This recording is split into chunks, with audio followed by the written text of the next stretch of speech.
Nasa 40 million pesos na halaga ng misdeclared vape products at iba pang regulated goods na lula ng 3 containers ang nasabat ng Bureau of Customs Intelligence Investigation Services nitong Huwebes sa Manila International Container Port o MICP.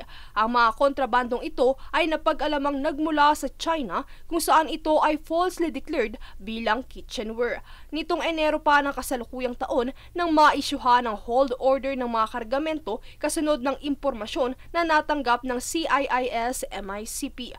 Kaya naman lubos na ikinatuwa ni BOC CIIS-MICP Chief Alvin Enciso ang operation efforts ng bawat isa. Kasabay ng operasyon ay nagpahatid ng mensahe si BOC Spokesperson and Assistant Commissioner Attorney Vincent Philip Maronilla sa mga consumer.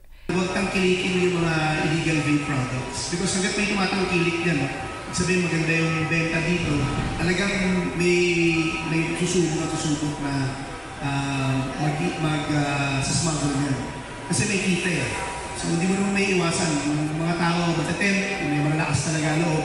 So kung ano yung bumibenta sa publiko, expect ko yan na profile namin yan. Kaugnay nito ay patuloy naman ang MICP sa ngalan ni Chief Enciso para sa safeguarding efforts sa mga produktong naayon sa batas na idineklara sa bansa.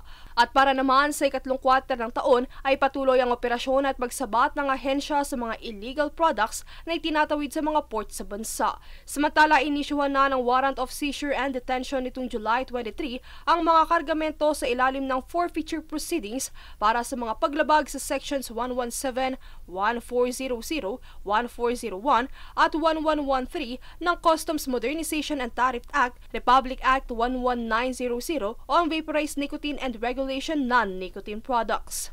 Princess Castro nag-uulat para sa Golden Nation Network.